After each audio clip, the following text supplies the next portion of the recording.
Friends, welcome to Jwala TV. ఇవాళ నేను ఒక ప్రొఫెసర్ రమేష్ అని చెప్పి, యాక్చువల్గా ఆయన పేరు ప్రొఫెసర్ రమేష్ కాదండి, ప్రొఫెసర్ జోసఫ్ రమేష్. చెప్పాల్సింది ఏంటంటే అండి, సరే ఈయన భావజాలం ఎలా ఉంటుందంటే 24 గంటలు సెక్యులర్ అంటాడు, యాంటీ హిందూ కాదు అంటాడు, కానీ నోరు తెరిస్తే ఖచ్చితంగా యాంటీ హిందూ మాటలే.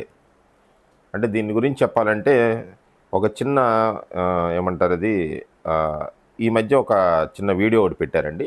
I'm not a anti Hindu అని, వీఆర్ నాట్ యాంటీ హిందూ అని పెట్టారు. ఆయన ఏం మాట్లాడుతున్నారో విందాం, దాన్ని బట్టి దాన్ని కౌంటర్ ఇద్దాం. అంటే మా టీం మేము ఎవరి కోసం పనిచేస్తున్నాము? అన్డౌటెడ్లీ దళితుల కోసం పనిచేస్తున్నాం. దాంట్లో ఇంకా అన్డిబేటబుల్ ఇష్యూ ఏంటంటే దళితుల కోసం పనిచేస్తున్నాం, దాంట్లో డౌట్ ఏం లేదు. మీరు దళితుల కోసం పనిచేయట్లేదండి, ఖచ్చితంగా క్రిస్టియన్స్ కోసం పనిచేస్తున్నారు. మాట్లాడండి, నెక్స్ట్ ఏంటో మాట్లాడండి ఒకసారి. క్రిస్టియన్స్ ఎక్కువ మంది మా టీంలో జాయిన్ అయ్యారు కాబట్టి క్రిస్టియన్స్ కోసం ఎలాగో పనిచేస్తాం. మేము యాక్చువల్గా హిందువుల కోసం పనిచేస్తున్నాం, హిందువుల కోసం కూడా పనిచేస్తున్నాం. హిందువుల కోసం కూడా పనిచేస్తున్నాం అంటే ఇప్పుడు ఈ భారతదేశం యొక్క రాజ్యాంగాన్ని కాపాడాలని ప్రయత్నం చేస్తున్న పొలిటికల్ పార్టీలన్నీ హిందూ పార్టీలే. అరవింద్ కేజ్రీవాల్ ఒక హిందూ, మేము ఆయన సపోర్ట్ చేస్తున్నాం. అరవింద్ కేజ్రీవాల్ చేస్తారు, మీరు చేస్తారు. రాజ్యాంగాన్ని కాపాడాలి, రిజర్వేషన్స్ కాపాడాలి, ఈ ఎన్డీఏ పాలసీలకు వ్యతిరేకంగా అది రిజర్వేషన్ కాపాడాలి, అది ఒక్కటే ఎజెండా. హిందువులు కాపాడాలి, గడిది గుడ్డు కాపాడాలి, ఇవన్నీ అబద్ధాలే. రిజర్వేషన్ కాపాడుకోవాలి, అది మీ రైట్, ఐ వెల్కమ్. మీ రిజర్వేషన్లో మీరు కాపాడుకోవచ్చు 100%, దాంట్లో ఏం వచ్చిన అబ్జెక్షన్సే లేవు. కానీ మీరు అది అడ్డు పెట్టుకుని దానికి ముసుగేసేసి హిందూ కాదు, హిందూకు వ్యతిరేకం కాదు, హిందువులను కాపాడుతాము, వద్దు బాబాయ్ గారు, ఈ డైలాగులు వద్దు సార్, వద్దు. విని విని విని విని తీసుకుని మాట్లాడి నెక్స్ట్ ఏంటో. అరవింద్ కేజ్రీవాల్ మేము ఆయన సపోర్ట్ చేస్తుంటే మరి హిందువుని సపోర్ట్ చేసినట్టు కదా. అవును, అరవింద్ కేజ్రీవాల్ గారు ఆంజనేయ స్వామికి సంబంధించిన శ్లోకాలు పాడుతూ ట్వీట్ చేశాడు.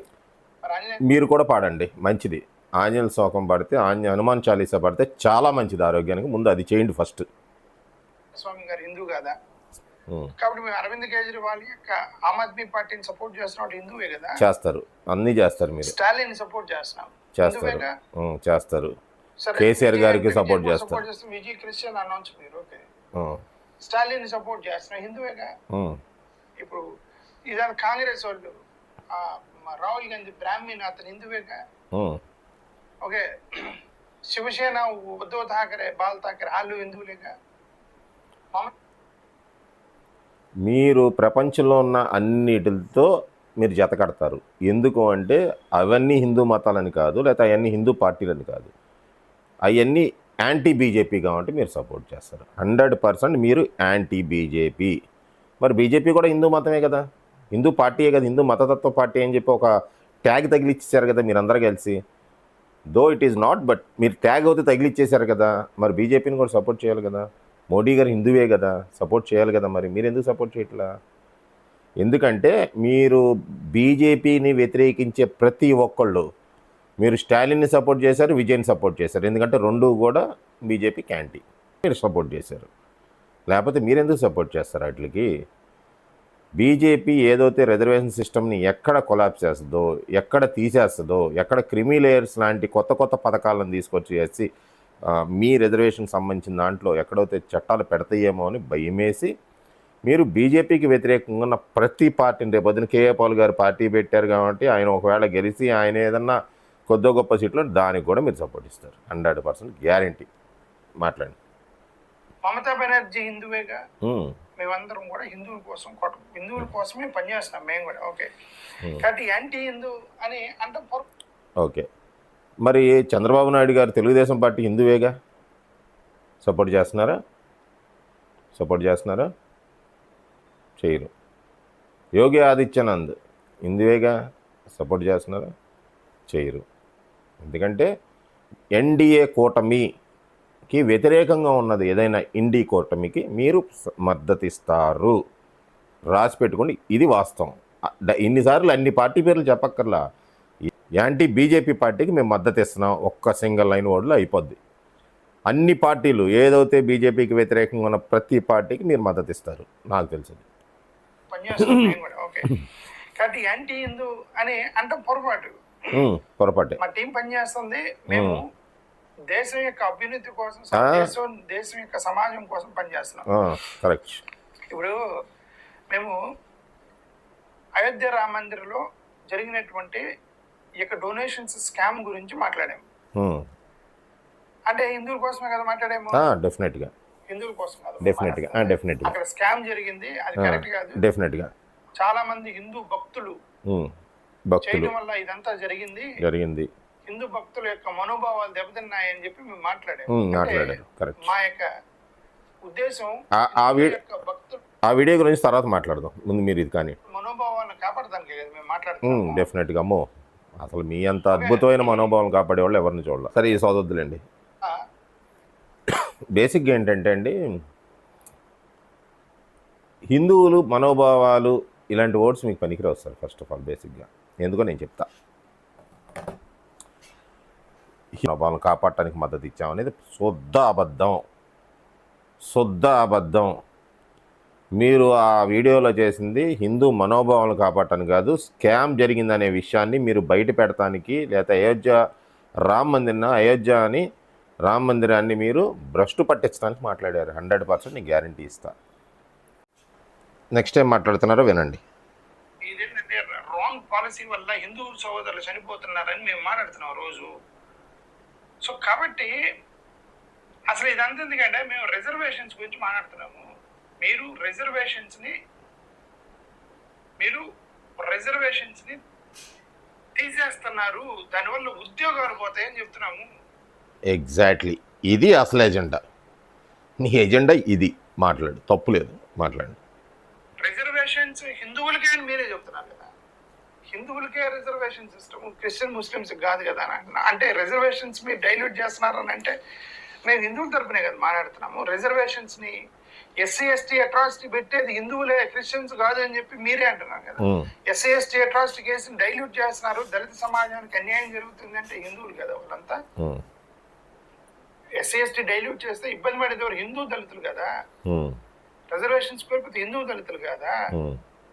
40% ముస్లిం బ్యాక్వర్డ్ కమ్యూనిటీకి సంబంధించిన హిందూ సోదరులు కదా. మీరు చేసే పాలసీల వల్ల ఇబ్బంది పడుతుంది. ఏడిఎస్ అయినా మా కొత్తగా వచ్చే ప్లాట్ఫామ్ అయినా సరే మేము ఒకటే చెప్పేది, we're working for our Hindu brothers, Christian brothers and Muslim brothers. Simply in nutshell we're working for Indian brothers. భారతీయుల కోసం పనిచేస్తున్నాం. ఓకే, కాబట్టి ఎందుకు చెప్తున్నాను ఇదంటే, మా ఛానల్ని వీళ్ళు యాంటీ హిందూ అని కింద కామెంట్లు చేస్తారు. వీళ్ళంతా నా వీడియోల కింద యాంటీ హిందూ అని కామెంట్ చేస్తున్నారు. సోదరుని నేను మాట్లాడే ప్రతి మాట మీ బెనిఫిట్ కోసం చేస్తున్నా. That's for you. మీ ఉద్యోగాల కోసం, మన హిందూ సోదరుల ఉద్యోగాల కోసం, మన హిందూ సహోదరుల రిజర్వేషన్ల కోసం, మన హిందూ సహోదరుల ఎస్సీ ఎస్టీ అట్రాసిటీల కోసం. ఆపండి. ఇక్కడ బేసిక్గా ఈయన ఏం చెప్తున్నారంటే, హిందూ సహోదరులకి రిజర్వేషన్లు పోతాయి అనేది ఈ కాన్సెప్ట్. యాక్చువల్గా అసలు జరిగింది ఏంటంటే అండి, ఇది హిందూ సహోదరుల కోసం జరిగే పోరాటం కాదు. కేవలం 1950 షెడ్యూల్ ప్రెసిడెన్షియల్ ఆర్డర్ ఏదైతే ఉందో అది వీళ్ళకి అభ్యంతరం. వీళ్ళు పోరాడేది హిందూ సహోదరులకు సంబంధించిన రిజర్వేషన్లు కాదు, క్రిస్టియన్స్కి సంబంధించిన రిజర్వేషన్లు. గుర్తుంచుకోండి, క్రిస్టియన్లకు సంబంధించిన రిజర్వేషన్ల కోసం ఈయన వీడియోస్ అన్ని చూడండి. ప్రతి వీడియోలో కూడా ఈయన ఉండేది ఏంటంటే క్రిస్టియన్స్కి సంబంధించిన రిజర్వేషన్లు. 1950 ఏదైతే ప్రెసిడెన్షియల్ ఆర్డర్ ఉందో దానివల్ల ఎఫెక్ట్ అయిన వాళ్ళ కోసం మాత్రమే ఈయన మాట్లాడుతున్నాడు. ఎందుకంటే అసలు ప్రాబ్లం ఏంటంటే అండి, మనకి 1950 షెడ్యూల్ క్యాస్ట్ ఆర్డర్ ఉంది కదా, ప్రెసిడెన్షియల్ ఆర్డర్. ఏం చెప్తుంది వాస్తవంగా అంటే, ఏదైతే షెడ్యూల్ కులాల వాళ్ళు అంటే, మీకు ఇక్కడ మళ్ళీ మీకు ఒకటి వెంటనే చెప్తారు, ఆర్టికల్ పేరు చెప్పి ఏంటి వేరే మతంలోకి ఫ్రీడమ్ ఆఫ్ దీన్ని పోగొడుతున్నారు, మాది మేము ఏ మతమైనా కానీ వెళ్ళిపోవటానికి మీరు అవకాశం రాజ్యాంగం ఇచ్చింది, కానీ ఈ ప్రెసిడెన్షియల్ ఆర్డర్ దాన్ని అడ్డుపడుతుంది అని. కాదండి, ఈ రెండు సపరేట్ ఎంటిటీస్.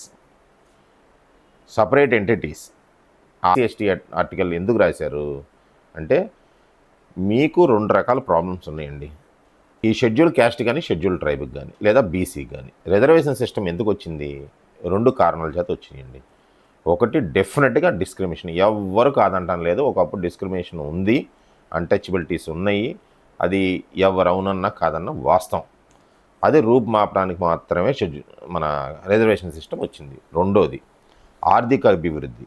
ఏదైతే డిస్క్రిమినేషన్ ఉందో దానివల్ల మీరు ఎంతసేపటికి గుళ్ళోకి రానిట్లేదు అది కాదండి. గుళ్ళోకి ఒక్కటే కాదు, ఆ రోజు జరిగిన డిస్క్రిమినేషన్ వల్ల గుళ్ళోకి రానిపోవటమే కాదు, బళ్ళోకి కూడా రానిచ్చేవాళ్ళు కాదు కొన్ని ఊళ్ళల్లో, లేదా కొన్ని ఏరియాస్లో, ఎక్కువ ఏరియాస్లో బళ్ళలోకి కూడా రానిచ్చేవాళ్ళు. దానివల్ల చదువు ఉండేది కాదు, చదువు లేకపోవటం వల్ల ఉద్యోగాలు ఉండేవి కాదు. మీకు ఉద్యోగాలు ఉండకపోవటం వల్ల ఆర్థిక అభివృద్ధి చాలా తక్కువగా ఉండేది. అంటే కూలో నాలో ఏదో చేసుకుని బతికేవాళ్ళు అప్పట్లో వీళ్ళంతా కూడా, ఈ షెడ్యూల్ కులాలన్నీ కూడా. లేదా ఒక్కొక్కరికి అన్యాయం జరిగింది. నేను చెప్తా అన్యాయం ఏం జరిగిందో నేను చెప్తా, ఎక్కడ జరిగిందో మీరు చెప్పండి నాకు. జరిగింది ఏంటంటే అంటే క్రిమి లేయర్ గురించి కూడా మాట్లాడతాను నేను. సో ఇందాక చెప్పినట్టుగా 2 కారణాల వల్ల మనకి రిజర్వేషన్ సిస్టమ్ వచ్చింది. ఒకటి డిస్క్రిమినేషన్ వల్ల, రెండోది ఆర్థిక అభివృద్ధి వల్ల. అంటే దానివల్ల కుంటుపడుతూ వచ్చింది. వీళ్ళ యొక్క ఆర్థికంగా అభివృద్ధి చెందితే ఆటోమేటిక్గా వీళ్ళ హక్కులు కూడా వీళ్ళని కూడా కాపాడినట్టు ఉంటుంది అని రిజర్వేషన్ సిస్టమ్ పెట్టారు. ఓకే, ఇక్కడ సమస్య ఎక్కడ వస్తుందంటే బాబాయ్, షెడ్యూల్ కులాలు ఎస్సీ క్యాస్ట్ వాళ్ళు హిందువులుగా ఉన్నంత వరకు ఇబ్బంది లేదు ఎవరికి. వాళ్ళ కోసం మీరు ఏం ఫైట్ చేయక్కర్లా. హిందువుగా ఉన్న వాళ్ళ కోసం మీరు ఫైట్ చేయక్కర్లా. హిందూ కులాల కోసం మీరు ఫైట్ చేయక్కర్లేదు. ఎందుకంటే వాళ్ళకున్న ఎస్సీ రిజర్వేషన్ ఏదైతే ఉందో అది ఎప్పటికీ ఉంటుంది. వాళ్ళకు వచ్చిన ప్రాబ్లమే లేదు. ఇక్కడ ప్రాబ్లం వల్ల క్రిస్టియన్స్గా మారిన షెడ్యూల్ కులాల జనాభా కోసం వాళ్ళకి ప్రాబ్లం ఉంది. వాస్తవంగా ఇవాళ వరకు కూడా వాళ్ళకు కూడా ప్రాబ్లం లేదు. ఎందుకంటే ఎక్కడా కూడా ఆ డిఫరెన్సెస్, అంటే వాస్తవంగా చెప్పాలంటే అండి, ఈ అట్రాసిటీ కేసు అనేది వచ్చిన తర్వాత చాలా కోర్ట్స్లో మీకు ఈ ఆర్గ్యుమెంట్లో ప్రతి 100 కేసులకి ఒక 4-5 కేసులు కొట్టేస్తూ ఉంటారు, అట్రాసిటీ కేసులు. ఎందుకు? చిన్న స్థాయి కోర్టుల్లోనే కొట్టేస్తూ ఉంటారు. ఎందుకు కొట్టేస్తారంటే ప్రూవ్ చేయలేకపోతారు. లేదా వీళ్ళు కాలం నాటి నుంచి కూడా నేను వింటూ ఉండేవాడిని ఏంటంటే ఇవన్నీ సహజంగా అప్పటి నుంచి జరుగుతున్నాయి, ఈయన క్రిస్టియన్ కాదండి అని చెప్పి ఎవరైతే విక్టిమ్ ఉన్నారో లేకపోతే ఎవరి మీద అయితే కంప్లైంట్ చేశారో వాళ్ళు ప్రూవ్ చేసుకోవడానికి నానా విధాల ప్రయత్నాలు చేసేవాళ్ళు ఇవి జరుగుతూనే ఉన్నాయండి, ఇప్పుడు కాదు. కాకపోతే ఆనంద్ కేసులో ఎందుకు బాగా పాపులర్ అయిందంటే 2 కారణాలండి. ఒకటి, హైకోర్టులో హైకోర్టులో కూడా ఇచ్చిన తీర్పు, కానీ ఆ రోజు ఎవరికి తెలియదు ఆ విషయం. ఇలా తెలియకుండా చాలా కేసులు జరిగినాయి హైకోర్టులో. ఆ రోజు హైకోర్టులో కొట్టేశారు ఈ కేసు, కానీ అప్పుడు కూడా హైలైట్ అవ్వాలి. సుప్రీంకోర్టుకి వెళ్ళటం వల్ల, సుప్రీంకోర్టు ఉటంకిస్తాం వల్ల, 1950 ప్రెసిడెన్షియల్ ఆర్డర్ మీద ఆధారపడటం వల్ల, లేదా దాని మీద తీర్పు ఇవ్వటం వల్ల, మీడియా దాని కవరేజ్ ఎక్కువ ఇవ్వటం వల్ల ఇవాళ ఇష్యూ అయిందండి. అది ఇవాళ పెద్ద ఇష్యూ అయింది. అది సరే, లెట్ ఇట్ బి. ఎందుకంటే ఇవాళ ప్రతిదీ సెన్సేషన్ అయిపోతుంది కాబట్టి దాంట్లో భాగంగా చేశారా, లేకపోతే మీడియాలో కొన్ని ఏం చేస్తాయి ఏంటంటే, మీడియాలో కొంతమంది పర్టికులర్గా కోర్టుకు సంబంధించిన కేసుల మీద కూడా జర్నలిజం చేస్తూ ఉంటారు. అంటే జర్నలిస్టులు అనేవాళ్ళు కోర్టుల్లోనూ వాళ్ళకి కాంటాక్ట్లు ఉంటాయి, జనరల్గా ఏంటంటే కోర్టులోనూ కాంటాక్ట్లు ఉంటాయి, పోలీస్ స్టేషన్లో కాంటాక్ట్లు ఉంటాయి, కేసుల గురించి మాట్లాడుతూ ఉంటారు, అన్నీ తెలుస్తూ ఉంటాయి వాళ్ళకి విషయం. మనకంటే ముందు మీడియాకి తెలిసిపోతూ ఉంటాయి. వాస్తవంగా చెప్పాలంటే మనకి ఎక్కడా కూడా పోలీసులు కానీ కోర్టులు కానీ ఎక్కడ ప్రెస్ మీట్లు కానీ ఆ జడ్జిమెంట్లు కానీ ఎక్కడ చాలా తక్కువ దొరుకుతాయి మనకి. కానీ మీడియా వాళ్ళకి ఎలా తెలుస్తున్నాయి అంటే వీళ్ళకంటూ సపరేట్ సిస్టమ్ ఉంటుంది దాని ద్వారా. అలా ఇది వచ్చిన దాన్ని కొంచెం ఎక్కువ హైలైట్ చేశారు, అయింది. సరే, అది పక్కన పెట్టండి. ఇందాక చెప్పినట్టుగా రిజర్వేషన్ సిస్టమ్ డిస్క్రిమినేషన్ వల్ల వచ్చింది, రెండోది ఆర్థిక అభివృద్ధి వల్ల వచ్చింది. అయితే డిస్క్రిమినేషన్ అనేది ఏంటి? కుల వ్యవస్థ వల్ల, కులాన్ని బట్టి తిడుతున్నారు. అట్రాసిటీ అదే కదండి, కులాన్ని పెట్టి నన్ను తిడుతున్నారు, లేదా కులాన్ని పెట్టి నన్ను కొడుతున్నారు అనే దాని మీద ఆధారపడి వచ్చింది. ఇవాళ డిస్క్రిమినేషన్ మీద వచ్చింది కాబట్టి 1950 ప్రెసిడెన్షియల్ ఆర్డర్ ఏంటండి? దాని అర్థం ఏంటి? మీరు క్రిస్టియానిటీలోకి చేరితే, అంటే మీరు అంటారు బుద్ధిజంలో చేరితే లేదా, లేకపోతే ఇంకో చోట చేరితే లేదా, ఇంకో చోట లేదు. ఎందుకంటే వాళ్ళకి కులాలు లేవని ఎక్కడ ఉంది, కానీ క్రిస్టియానిటీలో కులాలు లేదు అనేది మీరు రాసుకున్న ఫ్రేమ్. అది మీ ఫ్రేమ్లోకి మీరు వెళ్తున్నప్పుడు అంటే ఇక్కడ నాకు డిస్క్రిమినేషన్ జరుగుతుందనే కాబట్టి వెళ్ళింది, అక్కడ ఉండదనేగా మీరు వెళ్ళింది ఆబ్వియస్గా. సో ఆబ్వియస్గా అక్కడికి వెళ్ళారు కాబట్టి మీకు లేదు కాబట్టి అని చెప్పి ఆ ఆర్డర్ పెట్టుండొచ్చు. అది తప్ప ఒప్ప అది సెకండరీ. అది తప్ప ఇప్పుడు ఇక్కడ క్రిస్టియానిటీలోకి వెళ్ళిన తర్వాత కూడా కుల వివక్షణ జరుగుతుందా అంటే జరుగుతుంది, 100% జరుగుతూ ఉంటాయి. అక్కడక్కడ జరుగుతూ ఉంటాయి. ఎక్కడ చాటిని ఏదో తప్పులు జరుగుతూనే ఉంటాయి. లేదా 1-2 తప్పులు పట్టుకుని మనం పూర్తిగా ప్రెసిడెన్షియల్ ఆర్డర్ మార్చాలంటే మార్చండి. మీరు ఫైట్ చేయాల్సింది ఏంటంటే ప్రెసిడెన్షియల్ ఆర్డర్ మార్చండి, ఫైట్ చేయండి, తప్పులేదు. ఇవాళ కాకపోతే రేపు కాకపోతే ఎల్లుండి వస్తుంది, అది వేరే విషయం. కానీ మీరు హిందువులను కాపాడుతున్నానన్న ముసుకేసుకుని క్రిస్టియన్ల కోసం ఫైట్ చేద్దామని చెప్పి ఇలా వీడియోస్ మీద వీడియోస్ ఏ వీడియో చూసినా మీ అల్టిమేట్ ఎయిమ్ అదే. End of the time last సెకండ్స్లో వచ్చేసరికి అదే అవుద్ది, మీరు క్రిస్టియన్స్ కోసమే వస్తుంది. ఓకే, ఇది. సో ఇందాక చెప్తున్నాను కదా. ఓకే, ఏంటంటే ఒకటి డిస్క్రిమినేషన్ వల్ల మీకు ఇది పెట్టారు. సో అది 15 ప్రెసిడెన్షియల్ ఆర్డర్లో అది మతం లేదు, కులం లేదు కాబట్టి క్రిస్టియానిటీలో దాంట్లోకి వెళ్తే తప్పు అన్నారు. అది తప్ప ఒప్పు అనేది మీరు ఫైట్ చేసుకోండి, ఇబ్బంది లేదు. అది తప్పనే ఫైట్ చేయండి, అది మీ రైట్, ఎవ్రీ రైట్. రెండోది ఆర్థిక అభివృద్ధి. అంటే ఒక కుటుంబంలో మనకి చదువుకోపోవటం వల్ల ఆర్థికంగా అభివృద్ధి చెందాల. సో క్రిమిలేయర్ ఎక్కడ వచ్చిందో మీ క్రిమిలేయర్ మీద కూడా వీడియో చేశారు, దానికి కూడా కలిపి కౌంటర్ ఇస్తున్నాను మీకు. క్రిమిలేయర్ వల్ల మీరు ఏదో నష్టం జరుగుద్ది అంటున్నారు, జరగదు. ఎగ్జాంపుల్ 10 కుటుంబాలు ఉన్నాయండి. 10 కుటుంబాల్లో రిజర్వేషన్లో మీకు ఉండే పర్సంటేజ్ బట్టి 5 కుటుంబాలకి రిజర్వేషన్ ఇవాళ ఎగ్జామ్ రాశారు, లేదా వాళ్ళకి ఉద్యోగాలు వచ్చేసినాయి. ఒక 5 కుటుంబాలకు ఉద్యోగాలు వచ్చేసినాయి. ఓకేనా, వచ్చేసినాయి కదా. ఇప్పుడు ఇక్కడికి అయిపోయింది కదా, వాళ్ళు ఆర్థికంగా అభివృద్ధి చెందారు కదా ఆ జనరేషన్ అంతా కూడా. తర్వాత వాళ్ళ పిల్లలకి తీసుకున్నాం, మళ్ళీ ఆ 5 కూడా మళ్ళీ నెక్స్ట్ వాళ్ళ పిల్లలు కూడా మళ్ళీ నెక్స్ట్ పోటీ పడతారుగా. అయితే ఫస్ట్ జనరేషన్ వాళ్ళకి ఈ ఫలాలు అందలేదో, లేకపోతే ఈ రిజర్వేషన్ సిస్టమ్ ఉన్నప్పటికి కూడా వాళ్ళకి ఆర్థికంగా అభివృద్ధి చెందలేదో, వాళ్ళు అలాగే ఉంటారు 5 కుటుంబాలు కూడా. వీళ్ళ పిల్లలు వచ్చేటప్పటికి వాళ్ళు ఉన్న ప్రభుత్వాల్లో జరుగుతున్న అంటే ఫ్రీ ఎడ్యుకేషన్ అని కానీ, గవర్నమెంట్ స్కూల్స్ అని కానీ, ప్రతి ఒక్కళ్ళు కూడా ఏదో ఒకటి పనిచేసి బతుకుతున్నారు. మొత్తానికి ఏదో రకంగా చదివించుకుంటున్నారండి పిల్లలు 100%. ఆ చదువుకి నెక్స్ట్ అంటే 10th అదే మీకు ఇంజనీరింగ్ సీట్లు కానీ లేకపోతే ఉద్యోగాలకు కానీ అభివృద్ధి చెందటానికి మొదటున్న 5 కుటుంబాలు కూడా పోటీకి వస్తుంటే, వాళ్ళకి ఆల్రెడీ ఆర్థికంగా ఎక్కువ ఉండి వాళ్ళు ఏ ప్రైవేట్ స్కూల్లో చదివించి వాళ్ళు ఇంకా కొంచెం ఎక్కువ మార్కులు తెచ్చుకుంటున్నారు. ఆబ్వియస్గా వాళ్ళు పైన వాళ్ళు బాగున్నారు కాబట్టి ఫస్ట్ జనరేషన్ బాగుంది కాబట్టి రెండో జనరేషన్ వాళ్ళు మంచి టాప్ స్కూల్స్లో చదువుతున్నారు కాబట్టి ఆబ్వియస్గా వీళ్ళకంటే వాళ్ళకి ఎక్కువ మార్కులే వస్తాయి. ఆ ఆర్డర్లో చూసుకుంటే డెఫినెట్గా వాళ్ళ పిల్లలకే వస్తుంది నెక్స్ట్ రిజర్వేషన్ కూడా. ఇక నెక్స్ట్ జనరేషన్ లేకపోతే నెక్స్ట్ 5 కుటుంబాలకి రావట్లా. అది సమస్య. దాన్ని ఉద్దేశించి చేసే మంచి పని అది. 5 కుటుంబాలకు వచ్చింది, అనుభవించారు. మీరు బాగా డబ్బులు సంపాదించారు, వాళ్ళు 5 కుటుంబాలు మంచి డబ్బులు సంపాదించారు. వాళ్ళ పిల్లల్ని మంచి నారాయణ లేదా చైతన్యాలను వేశారు, చదివించారు. వాళ్ళకి 70% వస్తుంది, లేదా 60% వస్తుంది, 70% వస్తుంది. కానీ నెక్స్ట్ ఐఐటీకో లేకపోతే ఎంసెట్ రాసినప్పుడు వాళ్ళకి మంచి కాలేజ్ రావడం కోసం రిజర్వేషన్లోనే వెళ్తున్నారు. నాకు 70% వచ్చింది, నేను మామూలుగా ఫ్రీగా వెళ్ళినా కానీ నాకు ఏదో కాలేజ్ వస్తుంది అంటలా, వాళ్ళు కూడా రిజర్వేషన్ యూజ్ చేసుకుంటున్నారు. దానివల్ల తక్కువ స్కూల్లో అంటే కొంచెం మామూలు స్కూల్స్లో చదివి పెద్దగా అభివృద్ధి లేని వాళ్ళకి 30% 40% వచ్చేవాళ్ళకి ఉపయోగం ఉండట్లా. అందుకు క్రిమిలేయర్ వచ్చింది, అందుకు క్రిమిలేయర్ పెట్టాలంటున్నారు. దానికి మీకు వచ్చే అభ్యంతరం ఏంటో నాకు అర్థం అవట్లా.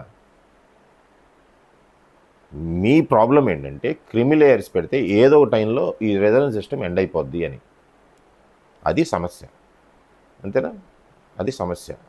దానికి వేరే ఏదన్నా ఆల్టర్నేట్ పాలసీస్ ఉన్నాయో వెతకండి, తప్పులేదు. సో ఇబ్బంది లేదు. ఇప్పుడు మీరు దాని గురించి ఫైట్ చేయండి. దాన్ని అడ్డు పెట్టుకుని ఆ ముసుకేసుకుని అదే కారణం అదే ఎజెండాతో క్రిమిలేయర్ ఉండకూడదు. దళితుల కోసం హిందువుల కోసం మేము పోరాడుతున్న హిందూ రిజర్వేషన్ సిస్టమ్ కాదు. హిందూ రిజర్వేషన్కి హిందూస్కి ఇప్పుడు కూడా రిజర్వేషన్ ఉంది. క్రిమిలేయర్ లేదు, ఇప్పుడు కూడా రిజర్వేషన్ ఉంది. లేనోళ్ళు ఎవరు? ఇప్పుడు క్రిస్టియన్స్ కూడా అనుభవిస్తున్నారు. కాకపోతే ఆనంద్ పాల్ కేసు అయింది.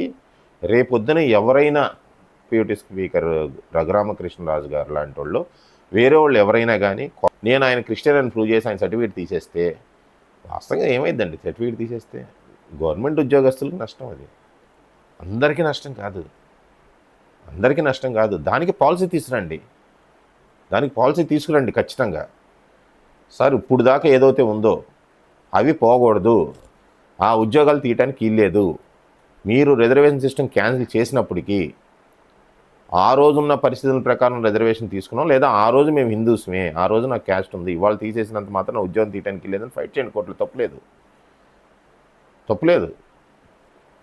కానీ అసలు దళిత్ క్రిస్టియన్స్కి వెళ్ళిపోయినా కానీ 1950 ప్రెసిడెన్షియల్ ఆర్డర్ కొట్టేయమనండి, కానీ అటు కొట్టనివ్వరు, అది కొట్టొద్దు, దానికోసం మీరు ఫైట్ చేయరు. అది తీసేయమని మీరు కోర్టులో కేసులు వేయటాలు కానీ లేకపోతే ఏమీ చేయరు, అసలు మీరు దాని గురించి ఏం పట్టించుకోరు. కేవలం ఈ భయాన్ని పోగొడటానికి జనాల్లో ట్రై చేస్తూ ఉంటారు. ఏం కాదు, అది తప్పు, ఇది తప్పు. ఎవరికి చెప్తున్నారు తప్పు అని? ఏం తప్పు? ప్రెసిడెన్షియల్ ఆర్డర్ తప్ప? అది అర్థం చేసుకోండి సార్. మీరు దానికోసం ఫైట్ చేయండి, ప్రెసిడెన్షియల్ ఆర్డర్ గురించి ఫైట్ చేయండి, రిజర్వేషన్ పాలసీ గురించి ఫైట్ చేయండి. రేపొద్దున ఒకవేళ దళిత్ క్రిస్టియన్స్కి రిజర్వేషన్ తీసేస్తానన్నప్పటికీ ఎవరైనా ఉద్యోగాలు చేస్తుంటేనో లేకపోతే ఎవరైతే ఆ ఎస్సీ కేటగిరీలో అనుభవిస్తూ ఏదన్నా ప్రస్తుతానికి ప్రతిఫలం పొందుతున్నారో యాజ్ ఆఫ్ డే ఏదైతే ఉందో దాన్ని తీయటానికి వీల్లేదని ఫైట్ చేయండి, తప్పలేదు.